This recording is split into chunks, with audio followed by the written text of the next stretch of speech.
Welcome to the MOOCs course Community Engagement and Social Responsibility. Today we will discuss Unit 2 entitled Community Engagement in Entrepreneurship.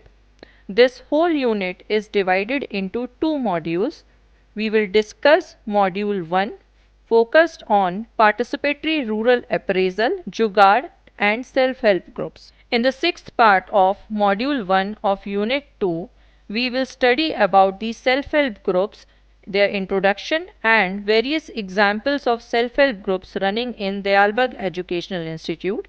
In the previous part, we have studied about the water management system, sustainability development goals and Jugaad.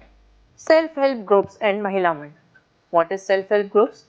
Self-help groups basically plays an important part in an economic growth and have grown into a movement. Women make up the majority of the self-help group members, and as a result, the process of women's empowerment has accelerated.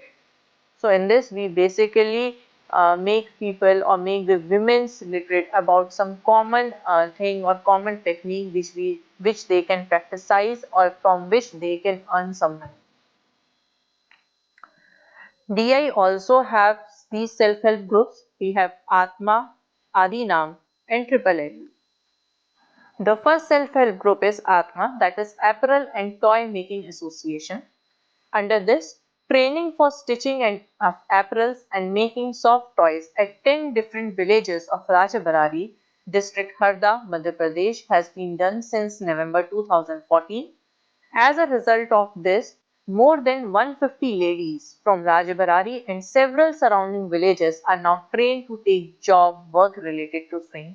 And even in Agra, the department is training the local women's and train them so that they can increase their earnings. Women are now stitching college uniforms, kurta, salwar, gents kurtas, pillows, cushion covers and other such items like soft toys for acceptable quality levels. This is the pictures of Atma group. In this we can see the women are learning this stitching and doing the sewing part, making the soft toys. The second self-help group which is created by Dayalbag Educational Institute is Adinam, that is Agricultural and Dairy Nano Processing for Multi-Products. The availability of local agricultural crop of Rajabarari area was explored. Initially, we have discussed that we have to take the example of local resources. We have to use these local resources. So, in this initiative, in the Rajabarari area, they have used the local agricultural crop for the training, and the training is given for value-added products using food processing and preservation techniques. More than 18 men and women in the area were trained. Products were made, a different variety of products were made under this self-help groups like amla as murabba, squash candies, pickles, similarly mango candies, chili pickles. All of these items have been prepared and the people are trained to make these items.